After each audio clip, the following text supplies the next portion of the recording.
अऊज़ुबिल्लाहि मिनश्शैतानिर्रजीम बिस्मिल्लाहिर्रहमानिर्रहीम। नौली फैक्ट्री के मुअज़्ज़ज़ नाज़रीन अस्सलाम वालेकुम। नाज़रीन इकराम, आपकी मोहब्बतों और गुज़ारिशात को मद्देनज़र रखते हुए हमने अपना दूसरा चैनल डिस्कवर दी वर्ल्ड के नाम से शुरू किया है, जहां आवाज़ तो हमारी नहीं लेकिन काम हमारा ही है। इसलिए आप दोस्तों से गुजारिश है कि जिस तरह आपने हमारे इस चैनल को अपनी मोहब्बतों से नवाजा है,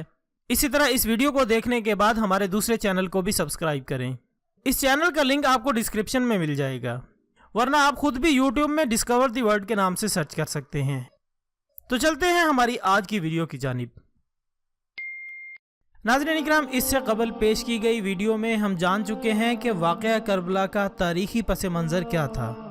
और यजीद ने इक़्तिदार संभालने के फ़ौरन बाद अपनी हुदूद सल्तनत में बैत का हुक्मनामा जारी कर दिया था। लेकिन इसके जवाब में नवासा रसूल सल्लल्लाहु अलैहि वसल्लम हज़रत इमाम हुसैन ने इसकी तामील को इस्लाम की बुनियादी तालीमात के ख़िलाफ़ जानते हुए इनकार कर दिया और आप मक्का तशरीफ़ ले आए, जहाँ से आपका सफ़र करबला शुरू होता है। लेकिन इससे पहले हम समझते हैं कि चूँकि ये शहादत उज़्मा का सफ़र है, सो इसके लिए ज़रूरी है कि पहले कुरान पाक के फ़लसफ़ा शहादत को समझने की कोशिश की जाए। कुरान मजीद फुरक़ान हमीद सूरत बकरा अल्लाह ताला का फरमान है, वो लोग जो अल्लाह की राह में कत्ल कर दिए जाएं, इनको मुर्दा मत समझो, बल्कि वो जिंदा हैं लेकिन तुम इसका शऊर नहीं रखते।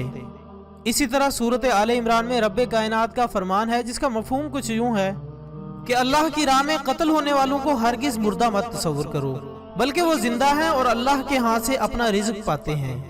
गोया दोस्तों, ये बात अज़रूए कुरान तय हो चुकी है कि हर वो शख्स जो शुहदाए करबला को शहीद मानता है, वो इन्हें न सिर्फ जिंदा तस्लीम करे बल्कि ये भी माने कि इन्हें अल्लाह की तरफ से बाकायदा रिज़्क़ भी दिया जाता है, लेकिन हम इसका शऊर नहीं रखते। नाज़रीन गिरामी, जब हज़रत इमाम हुसैन अलैहिस्सलाम मक्का पहुँचे तो इस वक्त तक ये बात आम लोगों पर भी खुल चुकी थी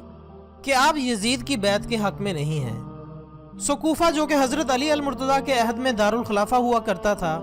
कि लोगों की तरफ से आपको मुतअद्दिद पैगामात मौसूल हुए कि आप कूफा तशरीफ़ लाएँ और हम आपकी बैत के लिए तैयार हैं। सो आपने इस मौका पर अपने चचाजाद भाई जनाब मुस्लिम बिन अकील रज़ी अल्लाह तआला अन्हु को कूफा भेजा ताकि वहाँ के हालात का सही अदराक हो सके। इस सफ़र में हज़रत मुस्लिम बिन अकील रज़ी अल्लाह तआला अन्हु के दो नौ उम्र साहबजादे भी इनके साथ थे। और जब आप कूफा पहुँचे तो इंतहाई मुख्तसर वक्त में हज़ारों कूफियों ने आपके दस्ते हक परस्त पर बैत कर ली, जिसमें लम्हा भलमा इजाफा हो रहा था। इन हालात को देखते हुए जनाब मुस्लिम बिन अकील रज़ी अल्लाह तआला अन्हु ने हज़रत इमाम हुसैन अलैहिस्सलाम को लिखा कि इन्हें बगैर कोई वक्त ज़ाया किए कूफा आ जाना चाहिए। लेकिन इन बदलते हालात की खबर जब यजीद को हुई तो इसने फ़ौरन ही एक बदनाम ज़माना उबैदुल्लाह बिन ज़ियाद को कूफा का गवर्नर मुकर्रर कर दिया, जो एक लश्कर के साथ कूफा की सिमत रवाना हुआ। लेकिन अपने लश्कर को एक ख़ास मकाम पर रोककर खुद तनहा मगरिब और इशा के दरमियान इस रास्ते से कूफा में दाखिल हुआ, जहाँ से आम तौर पर हजाजी काफिले दाखिल हुआ करते थे। अहले कूफा ने इब्ने ज़ियाद की आमद पर यह समझा कि शायद जनाब हुसैन अलैहिस्सलाम तशरीफ़ लाए हैं। उन्होंने इसके लिए मरहबा के नारे लगाए और इसके साथ चल पड़े, जबकि इब्ने ज़ियाद बिल्कुल खामोश रहा हत्ता कि वो कसरे अमारात में पहुंच गया। और फिर अगली सुबह इसने अहले कूफा को जमा करके इनको यजीद के जुल्म से डराते हुए इन्हें इमाम अली मुकाम की हिमायत से हाथ खींच लेने के लिए कहा। और फिर अहले कूफा ने, जो कल तक तो इमाम अली मुकाम के लिए जान तक देने के दावे कर रहे थे, इनका साथ छोड़ दिया और हज़रत मुस्लिम बिन अकील रज़ी अल्लाह तआला अन्हु इंतहाई मुख्तसर वक्त में तन्हा रह गए, यहाँ तक कि आपको अपनी जान बचाने के लिए एक बुढ़िया से पनाह हासिल करना पड़ी। लेकिन इस बूढ़ी खातून के बदबख्त बेटे ने शहर कोतवाल को इतला कर दी, जो कि इसके घर में आया और हज़रत मुस्लिम बिन अकील को इस बहाने से अपने साथ ले गया कि वो इनको इब्ने ज़ियाद के पास मुज़ाकरात के लिए लेकर जा रहा है।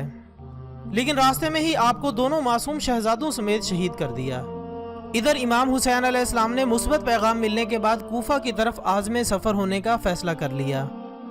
अगरचे इस मौका पर बाज़ सहाबा ने आपको इस मकसद से बाज रहने की दरख्वास्त भी की, लेकिन आप अपने जानिसारों और अहले खाना समेत कूफा की तरफ निकल खड़े हुए। और जब आपका काफिला कूफा के करीब पहुंचा तो यजीदी लश्कर ने आपका रास्ता रोक लिया,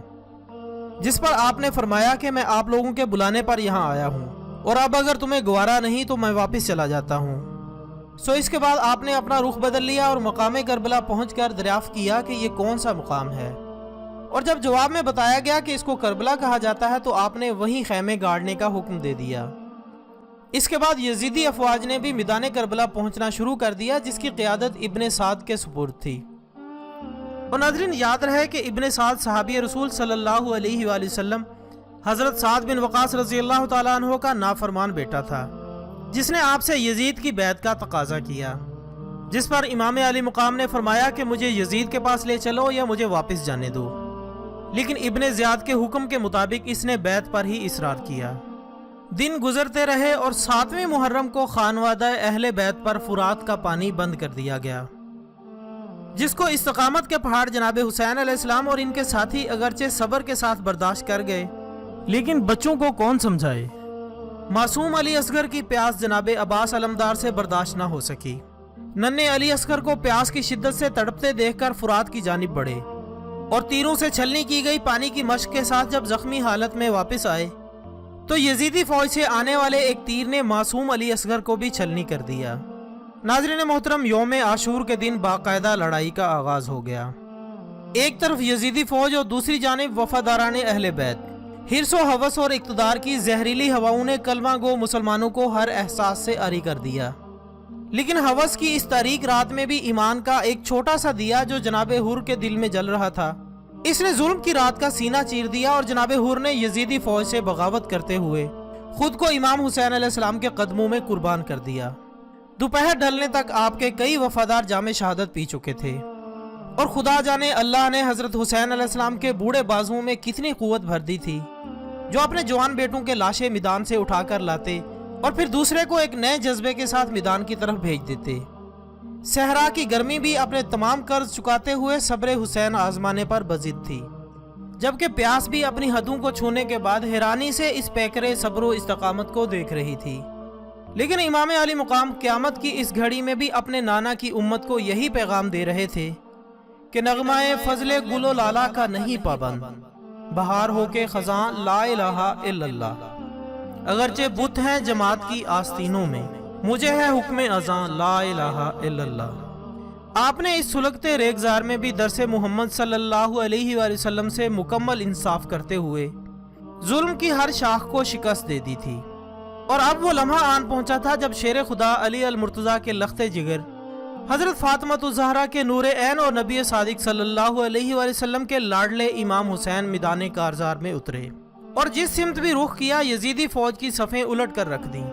ابن سعد جان چکا تھا کہ قوت حیدری کے سامنے اس کے سپاہیوں کا کوئی بس نہیں چل سکے گا، سو اس نے حکم دیا کہ سب اکٹھے ہو کر اس مرد میدان کو زیر کرنے کی کوشش کرو۔ جنگ کے آخری لمحات تھے اور جناب حسین علیہ السلام ہر قدم پر یہ ثابت کر رہے تھے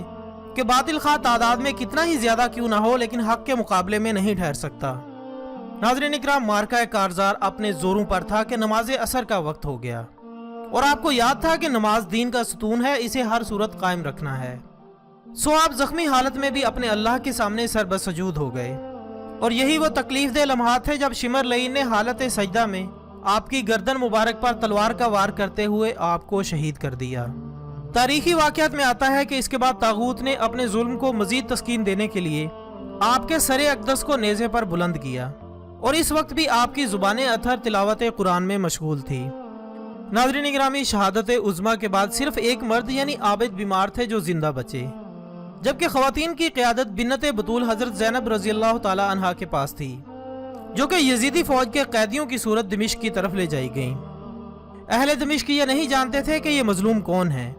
بلکہ انہیں صرف اتنا بتایا گیا تھا کہ حکومت کے کچھ باغی تھے جن کو قتل کر دیا گیا ہے اور باقیوں کو قیدی بنا لیا گیا ہے۔ لوگ اس قافلہ عشق کو دیکھنے کے لیے اپنے بازاروں کی چھتوں پر جمع تھے کہ بازار دمشق میں اس قافلے کو کچھ دیر کے لیے رکنا پڑا، اور وہاں ایک خاتون نے پانی، کھانے پینے کی اشیاء اور کچھ کپڑے ان قیدیوں کے لیے روانہ کیے، جس پر حضرت زینب رضی اللہ تعالی عنہا نے اس خاتون کو طلب کر کے پوچھا کہ تم کون ہو اور ہم پر یہ مہربانی کیوں کی ہے، جس پر اس نے کہا کہ میں نے اپنا بچپن مدینہ میں گزارا ہے اور میں سیدہ کائنات حضرت فاطمہ الزہرا رضی اللہ تعالی عنہا کی خادمہ تھی، اور جب آپ کا آخری وقت قریب آیا تو میں نے عرض کیا کہ مجھے کچھ نصیحت فرمائیں، جس پر جناب سیدہ، جو کہ جانتی تھی کہ میں دمشق سے ہوں، انہوں نے فرمایا کہ کبھی وہاں غریب الوطن قیدیوں کو دیکھو تو ان کے ساتھ نیک سلوک کرنا۔ اس بوڑھی خاتون نے بتایا کہ میرا نام فضا ہے اور مجھے اپنی مخدومہ کی وہ نصیحت یاد تھی، سو میں نے اس پر عمل کیا، جس پر جناب زینب رضی اللہ تعالی عنہا نے پوچھا کہ اب ہم اس حالت میں تمہارے لیے کیا کر سکتے ہیں۔ तो इसने अर्ज किया कि मैं इमाम हुसैन अलैहिस्सलाम और सैयदा ज़ैनब रज़ी अल्लाह तआला अन्हा, जिनको मैंने इनके बचपन में देखा था, इनकी ज़ियारत के लिए दुआ फरमा दें। हज़रत ज़ैनब रज़ी अल्लाह तआला अन्हा ने फरमाया कि फ़िज़ा तुम्हारी दुआ कबूल हो चुकी है, वो नेज़े पर सरे हुसैन को देख लो और मैं ज़ैनब हूँ। जिसके बाद जनाब फ़िज़ा दुख और तकलीफ में यजीद के दरबार तक आपके साथ गईं। मुअज़्ज़ज़ ख़वातीन व हज़रात, यजीदियत और हुसैनियत महज दो शख्सियात ही नहीं बल्कि दो किरदारों का नाम है जो हक़ और बातिल की नुमाइंदगी करते हैं। यजीद नहीं जानता था कि एक मर्द हक अपना सर कटवाने के बाद अपने पीछे हज़ारों मर्दाने हक का नकीब होता है, और आज वक्त हुसैन के वफादारों को ढूंढ रहा है। कत्ले हुसैन असल में मर्गे यजीद है। इस्लाम जिंदा होता है हर करबला के बाद। ख़वातीन व हज़रात, इसके साथ ही आज की वीडियो का इख्तिताम होता है। कल इंशाल्लाह दोबारा मुलाकात होगी, तब तक के लिए इजाज़त दीजिएगा। अपना दोस्तों, रिश्तेदारों और गिरदोनवा के तमाम लोगों का बहुत ख्याल रखिएगा। अल्लाह हाफिज़।